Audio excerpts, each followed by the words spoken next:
सोचिए एक ऐसे देश के बारे में जिसमें 1 अरब से ज्यादा युवाओं की एनर्जी हो। आज भारत के पास यही ताकत है। लेकिन क्या हो अगर यही एनर्जी एक सुनहरा भविष्य बनाने के बजाय एक टिक टिक करते टाइम बम में बदल जाए। आज की इस पड़ताल में हम भारत के इसी बहुत बड़े दाव को समझने जा रहे हैं। जरा इस एक नंबर पर गौर कीजिए। 28 साल 2025 तक भारत में लोगों की औसत उम्र सिर्फ 28 साल होगी। ये बहुत ही ज्यादा युवा है। सोचिए, जब दुनिया की बड़ी बड़ी अर्थव्यवस्थाएं बूढ़ी हो रही हैं, भारत अपनी पूरी जवानी पर होगा। अब देखिए ये फर्क। एक तरफ है भारत जिसकी औसत उम्र है 28 साल, और दूसरी तरफ है जापान, एक ताकतवर देश लेकिन जिसकी औसत उम्र है 49। मतलब पीढ़ियों का फासला। यही अंतर भारत के इस मौके को इतना खास और इतना शक्तिशाली बनाता है। तो इतनी युवा आबादी होने का असल में मतलब क्या है? चलिए, इस युवा महाशक्ति के पीछे जो एक सुनहरा मौका छिपा है उसकी गहराई में उतरते हैं। यहां पर एक बहुत जरूरी शब्द आता है, डेमोग्राफिक डिविडेंड या जनसांख्यिकी लाभांश। सुनने में शायद थोड़ा मुश्किल लगे, पर इसका मतलब बहुत सीधा है। ये वो आर्थिक फायदा है जो किसी देश को तब मिलता है जब उसके पास काम करने वाले लोग उन पर निर्भर लोगों जैसे बच्चों और बुजुर्गों से कहीं ज्यादा होते हैं। लेकिन एक बात ध्यान में रखने वाली है, इस मौके की एक एक्सपायरी डेट है। ये एक खिड़की की तरह है जो 2005 के आसपास खुली थी और 2056 तक बंद हो जाएगी। मतलब घड़ी तेजी से चल रही है और भारत के पास इस जबरदस्त फायदे को भुनाने के लिए सिर्फ कुछ ही दशक बचे हैं।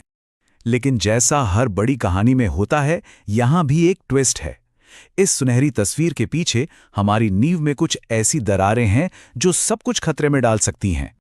53%, ये नंबर चौंकाने वाला है। इसका मतलब ये है कि भारत की काम करने लायक आधी से ज्यादा आबादी के पास कोई काम ही नहीं है। ये एक बहुत बड़ा इंजन है जो बस खड़ा है, चल नहीं रहा। और ये पहली बड़ी खतरे की घंटी है। और ये रही दूसरी बड़ी प्रॉब्लम, स्किल्स की कमी। हमारे वर्कफोर्स में से सिर्फ 4.7% लोगों के पास कोई फॉर्मल वोकेशनल ट्रेनिंग है। ये ऐसा है मानो आपके पास एक चमचमाती हुई रेसिंग कार तो है, पर किसी को उसे चलाना ही नहीं आता। और हमारे 90% काम करने वाले लोग वो इनफॉर्मल सेक्टर में हैं। मतलब कोई कॉन्ट्रैक्ट नहीं, कोई सोशल सिक्योरिटी नहीं और बहुत कम तनख्वाह। इस तरह की एक अस्थिर नींव पर आर्थिक महाशक्ति बनाना बहुत मुश्किल है। और अगर लग रहा था कि ये अंदरूनी चुनौतियां काफी नहीं थी, तो रुकिए, क्योंकि अब खेल में एक ऐसी ताकत आ रही है जो सारे नियम बदलने वाली है, आर्टिफिशियल इंटेलिजेंस। और ये हमें एक बहुत ही परेशान करने वाले सवाल पर ले आता है। क्या हम अपने युवाओं को ऐसी नौकरियों के लिए तैयार कर रहे हैं जो उनके कॉलेज से निकलने से पहले ही खत्म हो जाएंगी? एआई हमारे सामने यही दुविधा खड़ी करता है। और ये सिर्फ कोई हवाई बात नहीं है। बर्नस्टीन जैसे बड़े इन्वेस्टमेंट बैंक की एक रिपोर्ट इसे विनाशकारी परिदृश्य तक कह चुकी है।